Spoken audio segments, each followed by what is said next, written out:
Hi, hello, my dear Cutas family. Happy Tuesday. Early morning. அபிஷேகம் பண்ணலாமா?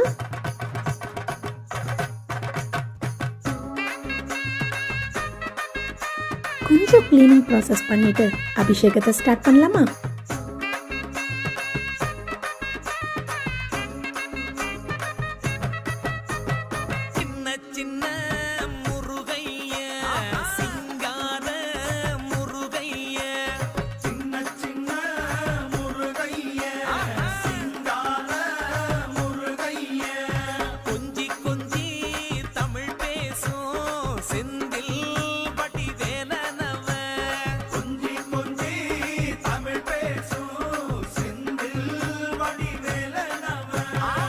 எங்கள் Tuesday ரொம்ப சிறப்பாக போச்சு. உங்கள் டியூஸ்டே எப்படி போச்சுன்னு சொல்லி கமெண்ட் பாக்ஸில் கமெண்ட் பண்ணுங்கள். உங்கள் வீட்டு பிள்ளையா நினச்சி லைக் அண்ட் சப்ஸ்கிரைப் பண்ணுங்கள். கூடவே பெல் ஐக்கனும் கிளிக் பண்ணிக்கோங்க.